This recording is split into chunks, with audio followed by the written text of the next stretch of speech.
spam detection on a social media website is kind of like a niche application and not a problem that not everyone has.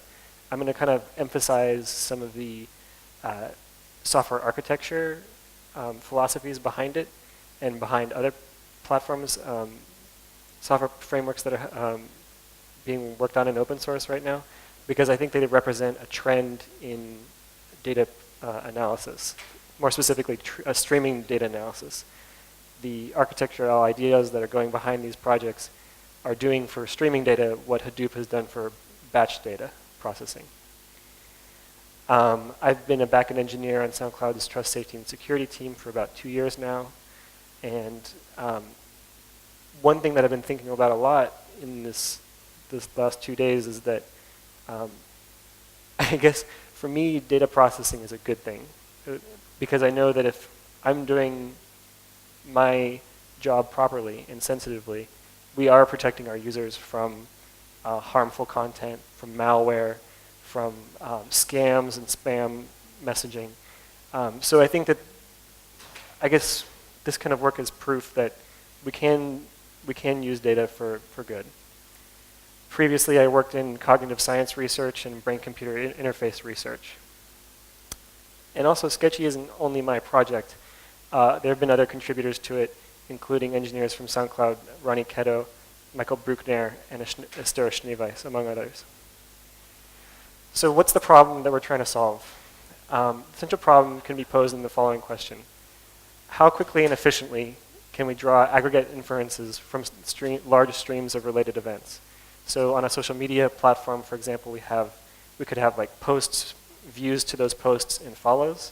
And you might want to ask some questions like, well, what are this user's most important posts? And just eyeballing this data, we could say that this post might be the most important because it had a number of follows for that user that directly came after the event.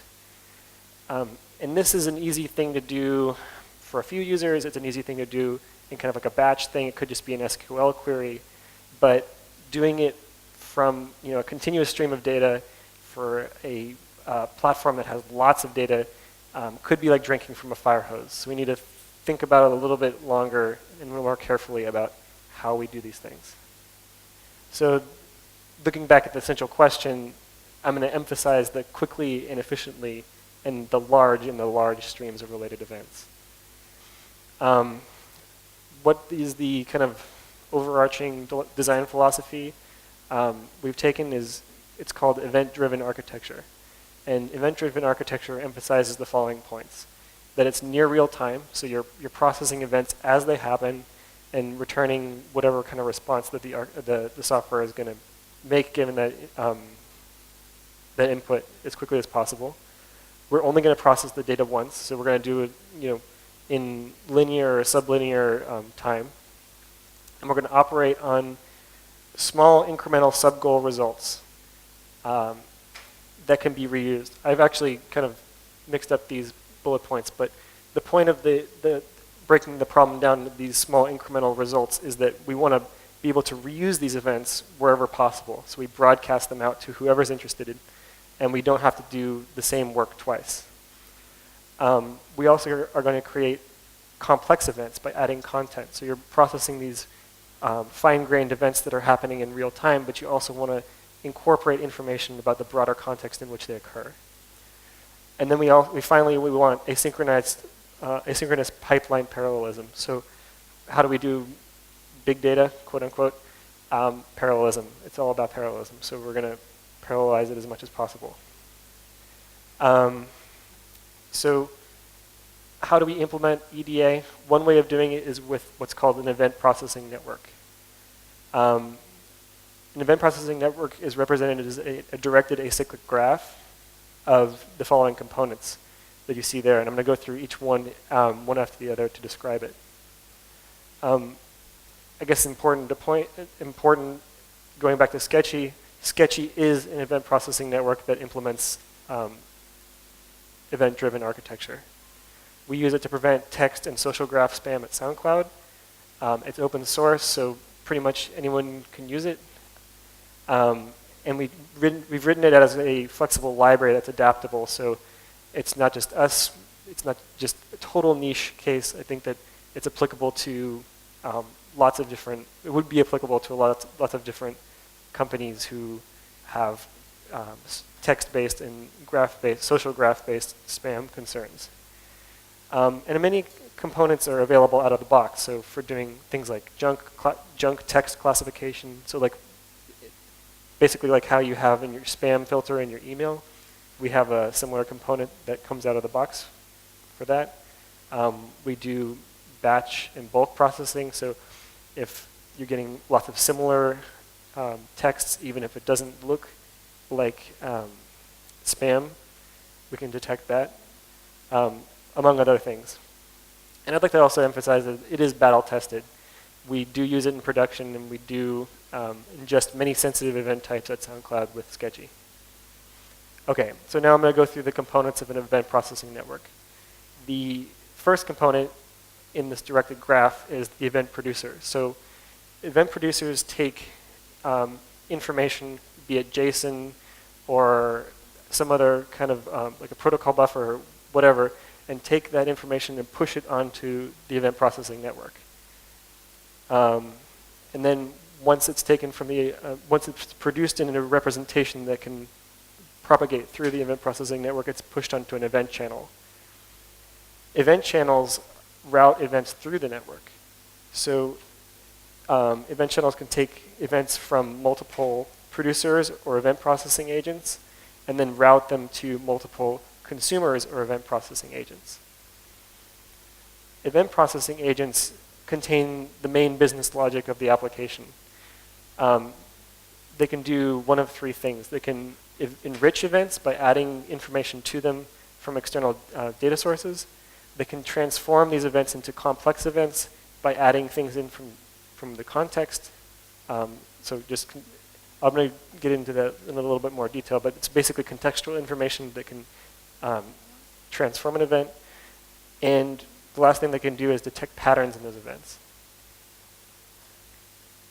And then finally, once we've processed all the information and we've arrived at some kind of conclusion about the events that are happening in the platform, it goes to a consumer. And the consumer is really the interface from the event processing network back out into the client application. So, you know, whether it be like a remote procedure call or writing to a database, this is where the information exits the network, or processing exits the network. Okay, so going back to event-driven architecture, we have to ask, do event processing networks achieve event-driven architecture's goals? And we said that one of the big ones was asynchronous pipeline parallelism. Well, you can kind of see that the communication from agent to agent, from producer to or agent through an event channel to a consumer or event processing agent allows for pipeline parallelism. And for people who maybe aren't familiar with this, it's kind of like, imagine you're doing 4 loads of laundry, and washing takes 30 minutes, drying takes 40 minutes, and folding the clothes takes 20 minutes. Now, if you were doing 4 loads of laundry and you only did one thing at a time, so you washed the first one, and then you dried the first one, and then you folded the first one, this process would take you 6 hours. But if you do it in a pipeline fashion, namely, you're washing the second load of laundry as you're drying the first, and you're washing the third load of laundry as you're drying the second, and folding the first, and so on, you can do it in almost half the time. So a very similar thing happens in this event processing network when we can break the work up between workers on a single host or workers on multiple hosts. Yeah, that's how we get parallelism. Okay, so we said another goal of event-driven architecture was to build complex events by putting events propagating through the network into the context in which they occur. So in event processing networks, and in Sketchy more specifically, we can take contextual information from a database or perhaps a cache and produce one of these new events. Here's an example from Sketchy. The bulk statistics agent and the bulk detector agent detect similar texts either from a single user or from multiple users simultaneously. So this is like a spam strategy. You know, you just broadcast a message that nobody really cares about to tons and tons of people. We can detect this through this setup in an event processing network. So an event comes in, so say it's a message. It propagates through the bulk statistics agent, and where the bulk statistics agent would then create a fingerprint for this text, store it in memcached, and then a message would propagate through from the bulk statistics agent to the bulk detector agent, which checks for that user and for multiple users whether there are a set of matching fingerprints. And if there are a match, a complex event is created, which is the bulk event. So in this case, it's a new event, like it's a new classification of event, right? You had an event of kind message coming through, and what's coming out is an event that says, hey, this user's spamming. And then the last goal we said for event-driven architecture was that we can broadcast events and complex events wherever their reuse is possible. So we really want to minimize the amount of reprocessing of events in the same way. So here we have messages coming in through a message create ingester, which is a producer, and they're routed to two different routes for two different applications so we can reuse the same event. And the top route, we're going through the junk detector agent. So in Sketchy, the open source version, we have I think it's a support vector machine, which will do some text classification on the text going through the top route. And at the same time, that same event is being used for rate limiting. So say we wanted to limit the number of messages that someone could send in a day. Maybe, I mean, that sounds kind of mean, but there are users who will, without limit, just send an enormous amount of messages, a number unreasonable for someone who's actively participating with other people on the platform. And then it would go to a signal emitter agent, which is a consumer, which would notify the main application, in this case SoundCloud, that this user should be blocked. Is there a question? No. Okay. What would this look like in the library? It's pretty simple. You just set up the producer, the agents, and the consumer, and they're just linked together in this fashion right here on the left. And that's a very short, sweet way of specifying a network. Okay, so I mentioned that there's like a trend in technology for streaming data, and I think that the most interesting project to me that's happening right now is Twitter Storm. I made a mistake on this slide in saying the language for Storm is Scala. It's actually written in Java, but it's applicable to any JVM language, and it can be even language independent, as I understand, through a JSON API. But we could scale Sketchy even more in the future by moving it to Storm. So Sketchy has like network components that mimic what Storm does, but there are some key differences. One is that Storm enables multiple workers on multiple hosts, so you really are getting a lot of computational power by using lots of different computers. And Sketchy currently works on multiple workers on a single host, so it's multi-threaded. The deployment of Storm is also different. They have a proprietary an open source worker management tool called Nimbus, and it's deployed through Zookeeper. We use multiple instances through our own proprietary deployment system called Bazooka. Storm also has messaging guarantees in which they guarantee that an event will be processed at least once or at most once through the network. Sketchy does not yet have this, so it would be something that would provide us with a lot more reliability when messages fail to propagate. the last thing that they have is Hadoop integration. So through projects like Hummingbird, you can actually use the same code to run both a Storm job and in batch a Hadoop job. So it's pretty impressive stuff. Yeah. So I guess I went through that pretty quickly. But I would also like to mention that there are some resources that you can look up to learn more about this. Most notably, I think that this paper is very helpful from Sharon and Etzion, which describes, like, I guess, in a quick summary, what an event processing network is in detail. Here's a link also to our open source project, so you can check it out for yourself, look at the code. There's some more documentation there.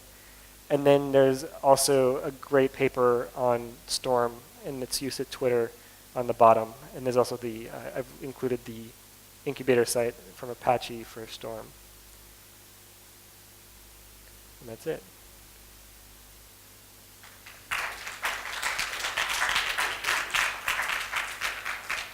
So I guess we have some time for questions.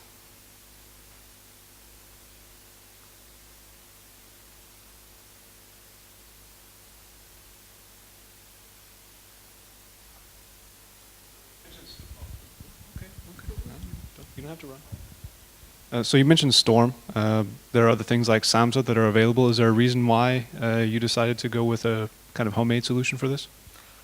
I think that two reasons. I actually wasn't there at SoundCloud for the initial discussions about this, but I think the primary reason is, just like everything else, if you can do something on one computer, you should, right? I think that for simplicity's sake and for maintainability in the short term, we wrote it as an application to be run on a single host because we could, and then made the code as modular as possible and as adaptable as possible so that we could move it to Storm if we needed to. But right now, it actually works out pretty well to do these single host instances. I mean, we've scaled multiple instances, but it works pretty well just to have single host instances just scaled multiple times. Thank you.